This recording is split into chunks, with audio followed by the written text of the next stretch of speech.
akhirnya ada yang ngasih saran gitu. Kamu kan punya banyak cerita nih, selain cerita-cerita yang berbau yang nggak bisa dijelaskan dengan kedokteran gitu. Pernah ada juga pengalamannya seperti ini gitu. Nanti aku cari riset-riset, aku kasih kira-kira pelajaran yang bisa dipetik tuh apa. Kalau iya nggak bisa dilupain itu waktu saya harus ngotopsi suatu kasus, tapi pagi itu saya baru dapat kabar kalau dan keluarga korban ini datang ke saya, minta tolong saya supaya saya bisa tahu sebab kematiannya apa.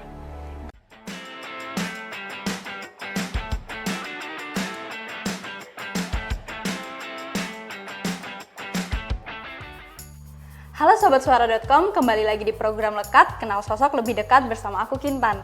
Nah, episode kali ini agak berbeda nih, karena narasumber kita dokter forensik. Kira-kira siapa ya? Yuk ikutin aku. Halo Mbak. Halo Dokter Stefani, Ya, gimana Mbak. kabarnya? Baik. Oke, nah Sobat Suara.com, kali ini kita bertemu sama Dokter Stefani. Halo. Nah, Dokter Stefani ini merupakan dokter forensik, konten kreator, dan juga YouTuber. Ya. Keren banget kan? Nah, kita sambil tanya-tanya sambil jalan-jalan ya dok? Boleh. Oke. Yang pertama, sebelum kita ngobrol lebih jauh, mungkin aku mau nanya dulu nih, dokter itu introvert atau extrovert sih? Mungkin ada bagi introvert ya. Oh, introvert. Nah, kan kalau misalnya introvert itu berarti dokter suka menyendiri nih. Oh enggak juga. Enggak juga ya? Yang ngobrol-ngobrol gini juga suka Oh, gitu. ngobrol Cuman masih suka. mungkin karena lebih ke suka ngamatin mungkin ya gitu. Oh, oke. Nah, kalau di rumah sakit ini kan banyak ketemu orang. Ya. Kira-kira dokter tuh merasa keganggu nggak? Oh enggak, nggak boleh ngerasa terganggu dong kan. Gimana pun juga saya sebagai dokter, mereka datang ke saya, kan wajib saya tolong gitu. Jadi saya nganggap itu ya semua itu udah kewajiban saya dan udah kayak harus dianggap keluarga juga pasien. Selain sebagai dokter forensik, dokter juga kan punya kesibukan sebagai content creator nih. Ya.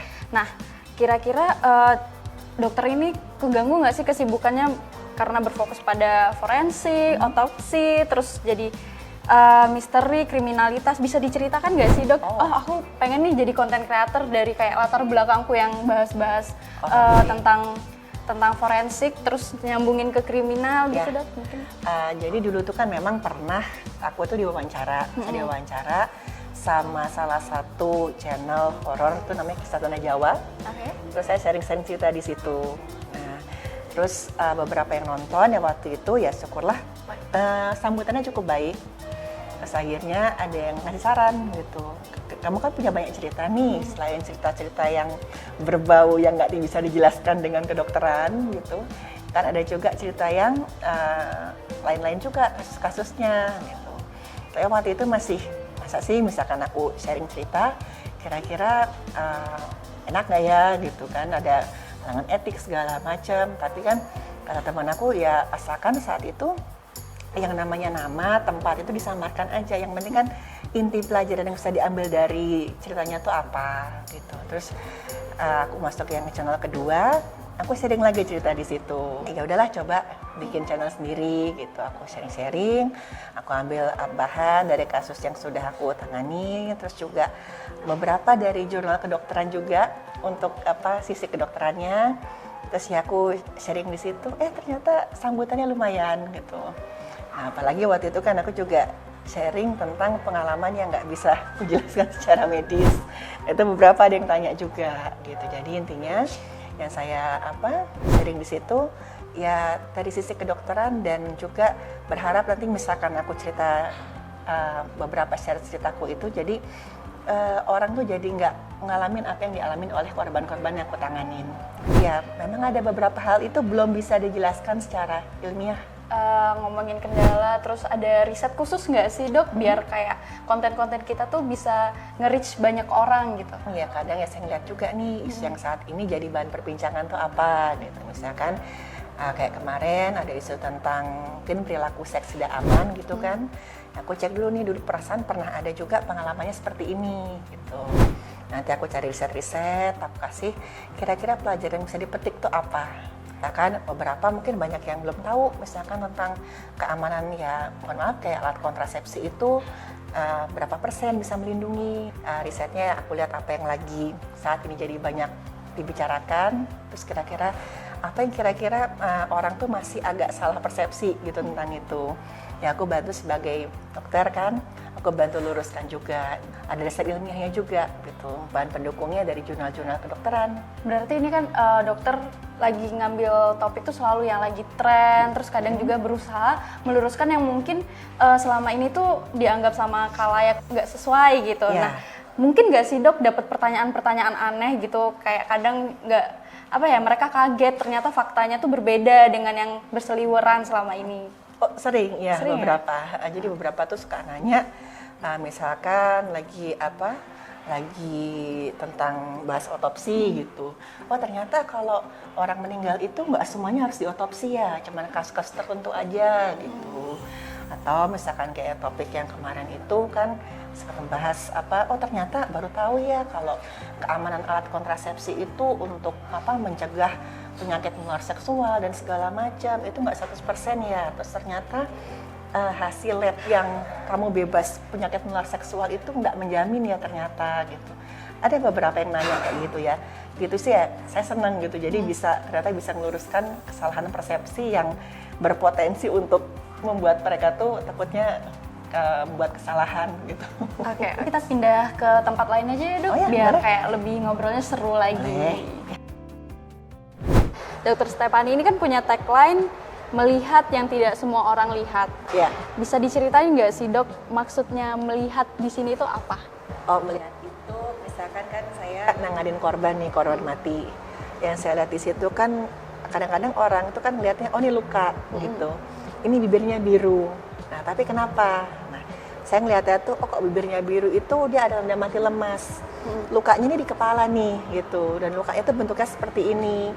Ini kira-kira kena kekerasan apa? Terus saya bisa ngeliat, bisa tahu lah karena dasar dari ilmu forensik itu. Misalkan saya otopsi, saya data kelainan di organ, ya itu saya bisa ngelihat di situ. Karena ya dasar ilmu kedokteran itu tadi. Jadi maksudnya itu saya melihat apa yang nggak semua orang lihat. Dengan keilmuan dokter sebagai dokter forensik bisa mengungkap bahwa itu mungkin bukan A, Jadi ya, apa? yang sebenarnya terjadi itu apa. Nah selanjutnya dok, jadi pernah ada cerita di dokter forensik di salah satu podcast artis terkenal. Jadi kalau misalnya mengurus jenazah korban kekerasan atau meninggal secara tragis gitu dimimpiin oleh jenazahnya. Ya. Pernah nggak sih dokter mengalami hal tersebut, atau apa sih tanggapan dokter dengan cerita-cerita yang seperti itu?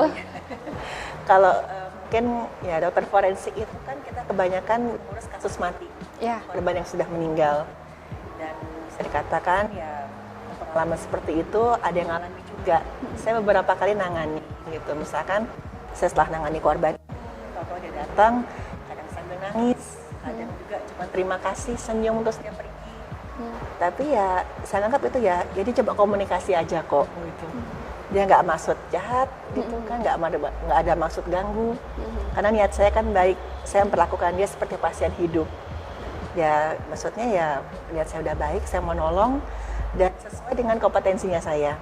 Saya jelaskan misalkan dia datang, mungkin biasa kok sambil nangis itu kan dianya masih belum merasa ikhlas mungkin ya gitu ya. Saya jelasin, saya nggak bisa bantu lagi. Pemenang saya itu udah selesai di kamar otopsi tadi. Kalau kamu mau bantu, kamu minta saya doakan, oke saya bantu doakan gitu. Tapi di luar itu nggak bisa. Nah, terus saya jelaskan juga ya, saya bantunya kan sesuai dengan kompetensi saya sebagai dokter. Memecahkan kasusnya ya harus dengan ilmu kedokteran forensik yang ilmiah, yang saintifik. Tapi kalau misalkan sesekali mereka mau komunikasi ya nggak apa-apa, asal nggak ganggu loh. Mungkin nggak sih dokter pernah diganggu? Oh pernah, iya. Pernah diganggu. Yang iseng itu pasti ada. Tapi kan saya mikirnya saya nggak pernah ganggu, saya nggak pernah ada mau nantang, ya saya baik mau bantu. Misalkan ada yang iseng ya saya berhak marah dong, ya pasti saya tegur gitu loh. Kamu kok ganggu kenapa gitu? Kan saya nggak ada niat jahat sama kamu gitu. Udah dong jangan ganggu gitu, kita saling menghormatin aja, saling gitu. Mungkin biar lebih santai lagi kita jalan-jalan ke tempat lainnya dok. Oh ya boleh. Nah dok, selama bertugas sebagai dokter forensik, ada nggak sih dok pengalaman yang membekas gitu yang nggak bisa dilupain? Mungkin bisa diceritakan. Kalau pengalaman sih banyak, tapi kalau yang nggak bisa dilupain itu waktu saya harus mengotopsi suatu kasus, tapi pagi itu saya baru dapat kabar kalau sahabat saya itu meninggal. Ya, jadi pagi dapat kabar, itu udah kaget dan saat itu saya nggak bisa datang layat karena masih pandemi kan waktu itu. Terus siangnya itu tiba-tiba ada kasus kriminal di mana saya harus otopsi korbannya. Jadi waktu itu nggak bisa dilupainnya karena lagi tengah-tengah kedukaan kan, terus juga tapi di sisi lain tuh saya mesti, ini udah tanggung jawab saya nih gitu, saya masih profesional, gimana pun juga ini penyidik dan keluarga korban ini datang ke saya, minta tolong saya supaya saya bisa tahu sebab kematiannya apa, karena ini penting buat nanti mereka bisa dapat keadilan. Tapi setelah itu ya puji syukur ya kasusnya berjalan lancar. Jadi walaupun sayanya pada saat mengotopsi itu juga masih sambil dalam suasana duka, tapi ya pada saat selesai saya jadi saksi ahli di pengadilan, berlanjut, kasusnya selesai dan pelakunya dapat sesuai hukumannya lah gitu. Mungkin ada nggak sih dok kasus kriminal yang waktu dokter yang mengotopsi kemudian polisi mendapatkan titik terang dari hasil otopsi dokter? Oh ada, ya. Ada ya? Biasanya itu kasus yang kayak dulu tuh disangka kasusnya meninggal karena sakit perempuan ini. Jadi ini saya nggak ngasih tahu di mana ya kasusnya harus disamarkan. Dikiranya karena sakit, tapi 1 jam sebelumnya itu dia ketemu dengan teman laki-lakinya. Teman laki-laki ini bilang, oh ini kayaknya asmanya kumat, lagi tidur. Ternyata meninggal. Tapi waktu saya periksa itu ada luka yang menunjukkan kalau dia ini sebelumnya ada penganiayaan. Dan lukanya itu agak samar, kan di bagian wajah, kan di balik bibir gitu. Saya kasih lihat, ini kemungkinan ada kekerasan tumpul, itu udah jelas sekali nih kekerasan tumpulnya di bagian wajah. Padahal saat itu korbannya ini masih dalam posisi terlentang. Akhirnya saat itu ya, pihak yang berwenang, pihak kepolisian itu dapat titik terang. Ternyata memang sebelumnya dia dianiaya oleh si pelakunya ini, kasusnya pembekapan. Menjadi dokter forensik itu pernah nggak sih dok menemukan kasus yang mungkin janggal dan tidak bisa dijelaskan secara kedokteran? Beberapa kali pernah. Kayak pernah saya menemukan juga ada benda asing di dalam tubuhnya si korban ini yang saya nggak bisa jelaskan ini masuknya dari mana. Misalkan di dalam perut gitu, dulu pernah ketemu benda-benda tajam kayak ya pernah kayak apa ya, paku, jarum. Tapi saya lihat itu saluran cernanya itu utuh. Jadi bukan si korban ini nggak nelen gitu, nggak ada luka sama sekali, tapi saya nggak tahu ada di situ gimana. Terus ada juga yang saya pernah sharing di salah satu cerita di channel saya itu kan, yang ada temukan ya di, mohon maaf, di organ intim si korban ini ada belatung waktu itu. Dan itu saya nggak bisa menjelaskan ada di situ gimana ceritanya, karena kok dari waktu kematiannya belum saatnya si larva lalat atau belatung ini ada di situ. Jadi memang beberapa kejadian itu saya nggak bisa menemukan penjelasannya secara medis. Oke dok, mungkin kita biar lebih santai kita duduk dulu ya dok. Oh iya boleh. Di konten dokter di episode 100 kan dokter bercerita nih gimana alasan pengen jadi seorang dokter forensik. Yeah. Nah, boleh nggak sih dok diceritain jatuh bangunnya mengejar gelar itu? Beberapa kali waktu pendidikan itu kan saya ngadepin kasus yang nggak gampang di sini, maksudnya secara emosional, kayak misalkan saya jujur kan paling nggak tega kalau korbannya anak-anak. Ya, anak-anak, terus kadang-kadang juga ngadepin keluarganya korban gitu, waktu saya harus mengantar orang tua untuk mengidentifikasi jasad anaknya. Itu ya kadang-kadang berat gitu. Ngelihat gimana mereka itu pada saat datang, saya turunkan penutup wajahnya dan disitu saya lihat ya hidup dari bapak sama ibunya hancur gitu kan, karena ngelihat anaknya udah nggak ada, dan benar itu yang paling ditakutkan setiap orang tua. Ya itu beberapa kali memang kerasa berat. Ya itu, tapi ya saya ingat aja di sini kan ya tugas saya kan mau menolong gitu di sini. Gitu, saya pengen korban ini dapat keadilan, pengen keluarganya nanti mendapat kayak penutup gitu, kayak closure. Jadi ya saya tegarin hati aja, ya niat saya baik di sini, itu yang bikin saya buat bisa lebih lanjut lagi gitu, bisa terus lanjut. Di tengah-tengah kayak tadi yang dokter ceritain ya agak berat, kadang kayak merasa sulit, itu pernah nggak sih dok kelintas kayak wah kayaknya aku salah ngambil jurusan nih?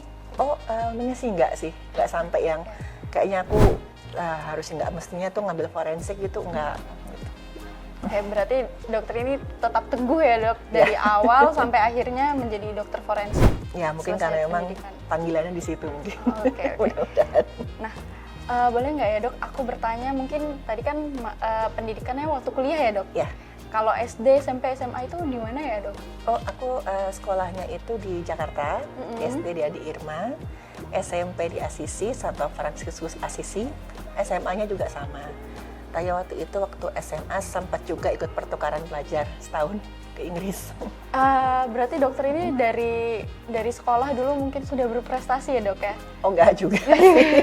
Soalnya untungnya juga orang tua tuh nggak pengen anaknya kayak harus ranking atau gimana. Pokoknya yang ditekankan sama ayah ibuku tuh yang penting kemampuannya tuh dimaksimalkan aja, jangan disia-siain.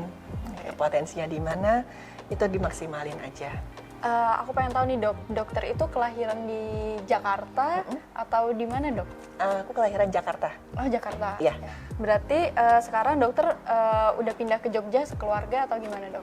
Sekarang di sini saya di Jogja, kalau keluarga di Jakarta. Aku di sini sama suami. Berarti dokter saat ini sedang bertugas di rumah sakit mana dok? Oh sekarang ini lebih fokus ke ngajar. Aku tuh dosen tidak tetap di FKUKDW. Jadi selain bertugas sebagai dokter juga mengajar kuliah ya dok? Ngajar kuliah juga. Jadi Ya, dosen sesekali juga? Masih dikonsul juga di beberapa kasus. Aku melihat nih konten-kontennya dokter. Jadi kalau misalnya dokter itu kalau stres jalan-jalan. Kira-kira dokter itu jalan-jalan biasanya kemana sih dok? Prefernya kemana gitu? Aku lebih senang tempat yang adem sih, kayak di pegunungan gitu. Karena tempat yang masih asri sih pastinya. Dan gitu kan jadi udah kalem. Karena mungkin karena dokter ini introvert jadi pengennya yang tempat yang kalem, jauh dari perkotaan gitu ya dok ya? Ya nggak juga sih, Iya, tapi iya. karena kalau misalkan pengen refreshing, senangnya tempat yang masih asri. Bisa sih yang tempat yang bisa tenang lah di situ. Dan yang pasti kok bisa ada tempat makan enaknya. Oke, itu paling penting ya dok, Ya. yang penting ada makanan enaknya. Oke dokter, jadi kita udah ada di penghujung acara. Aku dan tim terima kasih banget karena dokter udah bersedia menyediakan waktunya buat hadir bersama kami. Ya, sama-sama, makasih juga udah diundang ngobrol-ngobrol. Jadi sobatsuara.com itu tadi bincang seru kita bersama Dokter Stephanie. Kita jumpa lagi di episode lekat berikutnya. Oke, dadah, sampai ketemu.